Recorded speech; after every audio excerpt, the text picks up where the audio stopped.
కొత్త సంవత్సరాన్ని అందరూ కూడా దైవ దర్శనాలు చేసుకుంటూ, అందరూ సుఖ సంతోషాలతో 10 మందిలో మంచిగా మెలుగుతూ, అందరూ ఈ సంవత్సరం అంతా హ్యాపీగా ఉండాలని కోరుకుంటూ, మరొకసారి మీ అందరికీ నూతన సంవత్సర శుభాకాంక్షలు తెలుపుతాను.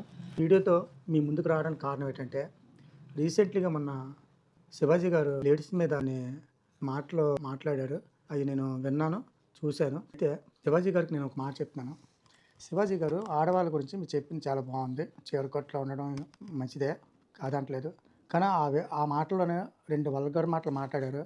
అది మన ఆడవాళ్ళని మనోభావాలను దెబ్బతీసే విధంగా ఉన్నాయి. సామాన్లు అని సంబోధించాడు, అది తప్పు. చాలా చీప్‌గా ఉన్నాయి ఆ 2 ముక్కలు. అదొక్కటే నేను ఫీల్ అవుతున్నాను. అసలు ఆడవాళ్ళంటే ఏంటి? అందం. ఆళ్ళు చీరలో ఉన్నా వర్ణిస్తారు, మోడర్న్ డ్రెస్‌లో ఉన్నా వర్ణిస్తారు. అంతేకాని చీరలో ఉంటే మంచిది, మోడ్రన్‌లో ఉంటే చెడ్డదనుకోవడం తప్పు. ఆడవాళ్ళకంటూ కొన్ని లిమిట్స్ ఉన్నాయి. అది మనం ఆపితే ఆగిపోవు, రమ్మంటే రావు. వాళ్ళు ఎక్కడ ఎలాగుండాలో వాళ్ళకి తెలుసు. వాళ్ళని కామెంట్ చేయవలసిన పని మనకు లేదు.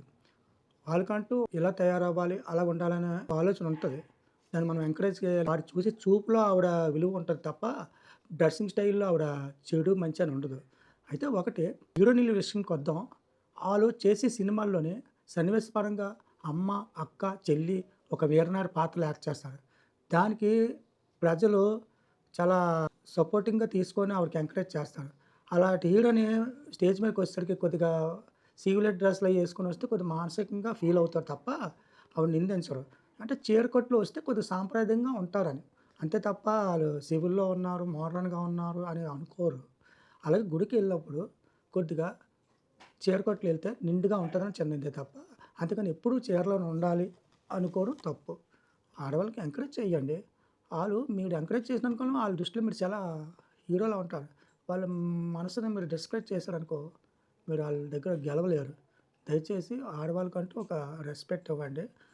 ఉన్నాయండి వాళ్ళు ఎలాగుండాలో ఆళ్ళకి తెలుసు. గుడికెళ్ళినప్పుడు చీర కట్టుకొనే ఎళ్తారు. అలాగే ఒక పబ్‌కెళ్ళినప్పుడు మోడర్న్ డ్రెస్‌లో ఎళ్తారు. అది ఫ్యాషన్ ప్రపంచం అండి. దానికి మనం ఎంకరేజ్ చేయాలి కానీ డిస్కరేజ్ చేయకూడదు. ఇప్పుడు అందరూ చదువుకున్నారు. చదువులు లేవు. భర్త తాగేసొచ్చి పెళ్ళాన్ని ఇంట్లో ఎట్టి కొడుతుంటే కొంతమంది చచ్చిపోయారు. కొంతమంది పుట్టింటికి పోయారు. కొంతమంది బాధపడేవారు. కానీ ఇప్పుడు ఆడది అలా లేదు. అందరూ చదువుకున్నారు. ఎక్కడ ఎలాగుండాలో ఆళ్ళకి తెలుసు. మోడర్న్‌గా ఉంటే పాడైపోయాము, చీర కట్టులో ఉంటే బాగున్నామని అనుకోకూడదు మనం. వాళ్ళకి మనం ఇంకా ఎంకరేజ్ చేయాలి. హ్యాపీగా ఉండమ్మా, బాగా ఉండు అనుకోవాలి.